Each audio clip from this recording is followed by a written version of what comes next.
Každý deň mi píšu ľudia, ktorí sú na autistickom spektre. Jedná sa o dospelých, ktorí boli väčšinou diagnostikovaní v neskorom veku, podobne ako ja.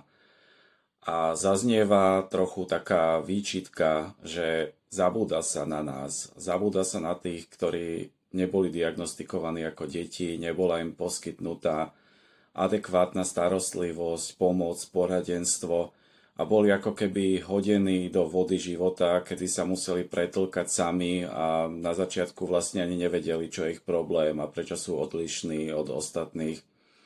Zistili to, až keď sa im v živote nedarilo, nemali kamarátov, mali problémy v práci, vo vzťahoch, pridali sa zdravotné problémy, vyhorenie, zažili ozaj tvrdé veci a spoločnosť ako keby nemala s nimi zľutovanie a rovnako tento štát s nimi nemal zľutovanie, pretože keď konečne sa prišlo na to, čo im je a že by vlastne potrebovali pomoc od štátu, tak sú odkázaní na neustály boj so sociálnou poisťovňou, o dokazovanie, že majú nejaký problém, o prinášanie lekárskych správ neustále a potom sú to tie opakované kontroly, kedy sa zisťuje, či ešte stále majú ten problém, či zázračne nevyzdraveli z autizmu. A je to tvrdý život a títo ľudia často sú osamelí, nemajú prácu, sú odkazaní na čiastočný invalidný dôchodok, ktorý nedosahuje ani 300 eur v mnohých prípadoch, napríklad aj u mňa.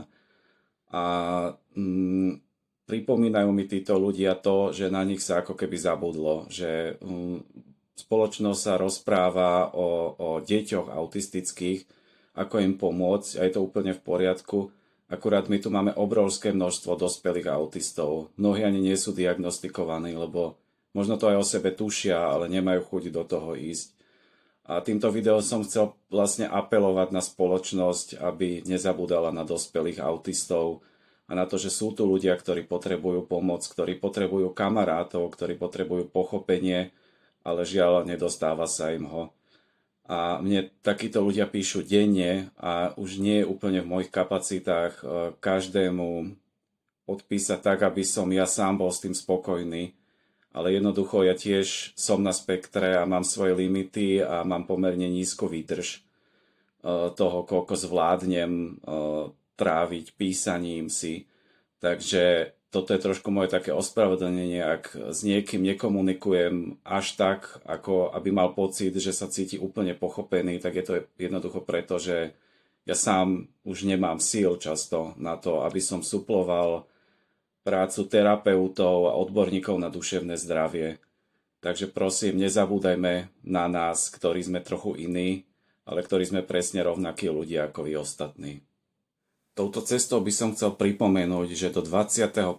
novembra beží na Donio.sk zbierka na vydanie môjho románu, ktorý je prvým autistickým románom na Slovensku.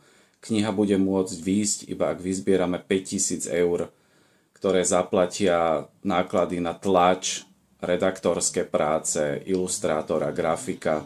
Ja sám z tejto zbierky nemám nič, ale veľmi mi záleží, aby kniha vyšla, tak prosím, ak môžete, prispejte alebo zdieľajte tento link, ktorý tu vidíte. Ďakujem veľmi pekne.